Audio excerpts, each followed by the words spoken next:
প্রথমেই থাকছে ৭ জানুয়ারি ক্ষমতাসীনদের কফিনে শেষ পেরেক পড়বে, বললেন গয়েশ্বর। তারপর থাকছে সুষ্ঠু নির্বাচন না হলে রাষ্ট্র ব্যর্থ হবে, বললেন ইসি আনিসুর। এবার থাকছে আমি নির্বাচনী প্রচারণা বন্ধ করে দিয়েছি, বলেছেন শামীম ওসমান। এই নিয়ে প্রতিবেদনে থাকছে বিস্তারিত। তারপর থাকছে মনে হয় না জাতীয় পার্টি নির্বাচন থেকে সরে যাবে, ওবায়দুল কাদের।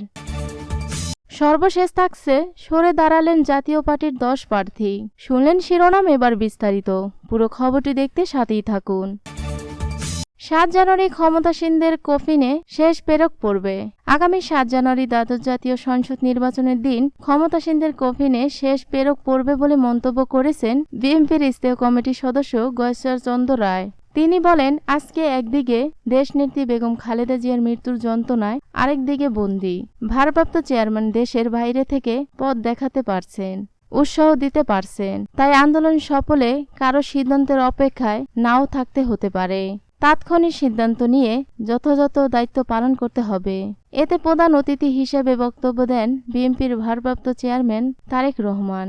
সভায় উপস্থিত ছাত্রদলের একাধিক নেতা জানান, ভোটকে সামনে রেখে নানা দিক নির্দেশনা দেন বিএনপির হাইকমান্ডার। ভোট বর্জনের জনগণকে উদ্বিগ্ন করার উপর বেশি জোর দেন। বিএনপি সহ অঙ্গ সহযোগী সংগঠনের নেতাকর্মী ও সমর্থকদের আত্মীয় স্বজন, বন্ধু বান্ধব সবাইকে ভোট না দিতে নিরুৎসাহিত করার পরামর্শ দেওয়া হয়। বলা হয়, বিএনপি কোনো সন্ত্রাসী দল নয়, বিএনপি হচ্ছে জনগণের দল। এজন্য জনগণের সঙ্গে নিয়ে এই আন্দোলনে সফল করতে হবে। ডামি একতরফা যে ভোট হচ্ছে, সেখানে ভোট দেওয়া থেকে জনগণকে বিরত রাখতে হবে। গুপ্ত হত্যার বিষয়ে আওয়ামী লীগ সাধারণ সম্পাদকের বক্তব্যের বিষয়টি উল্লেখ করে আরও বলা হয়, এ বিষয়ে সতর্ক থাকতে হবে। সরকার কিছু করে এর দায় বিএনপির উপর চাপাতে এমন বক্তব্য দিয়েছেন। তাই কোনো নাশকতা বা কোনো ধরনের মামলার ঘটনা সামনে পড়লে তা মোবাইলে ভিডিও ধারণ করতে হবে, পাঠিয়ে দিতে হবে কেন্দ্রে। সবাই ছাত্রদলের নেতারাও চলমান আন্দোলনের শেষে পরিণতি না দেখে রাজপথ ছেড়ে যাবে না বলে অঙ্গীকার করেন। বিএনপির স্থায়ী কমিটির সদস্য ডক্টর আব্দুল মহিন খান বলেন, ছাত্রদের কোনো পিছু টান নেই, তারা সামনের দিকে তাকিয়ে এগিয়ে যায়। আমার এই বিশ্বাস ও আস্থা আছে, আজকের এই ছাত্রদল তারা মানুষের অধিকার প্রতিষ্ঠায়, গণতন্ত্র ও ভোটের অধিকার প্রতিষ্ঠার অগ্রণী ভূমিকা পালন করবে।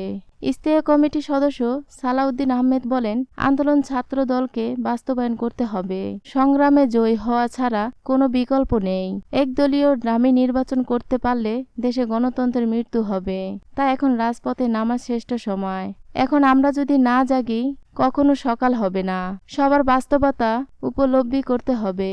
গণতান্ত্রিক উপায়ে এমন আন্দোলন করব, যাতে করে ৭ তারিখে ভোটে জনগণ না আসে।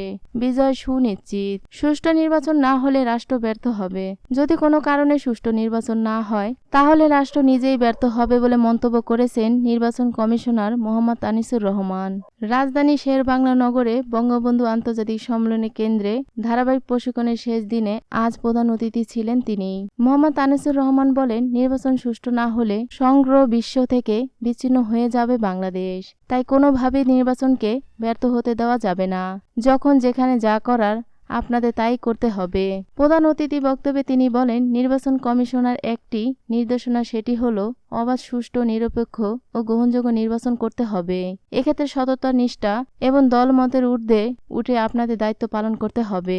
একটি জোট ও রাজনৈতিক দল নির্বাচন বিরোধী কর্মসূচি পালন করছে। তারা জানিয়েছেন, সহিংস কোনো ঘটনা ঘটবে না। এরপরও ২০১৪ সালে নির্বাচনে ব্যাপক সহিংস ঘটনার উদাহরণ আছে।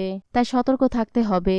ম্যাজিস্ট্রেটদের ভুল করা যাবে না, কেননা ম্যাজিস্ট্রেটদের ভুল হলে সমালোচনা হবে। তিনি আরো বলেন, অবাধ, সুষ্ঠু, নিরপেক্ষ ও গ্রহণযোগ্য নির্বাচনে বিকল্প নেই।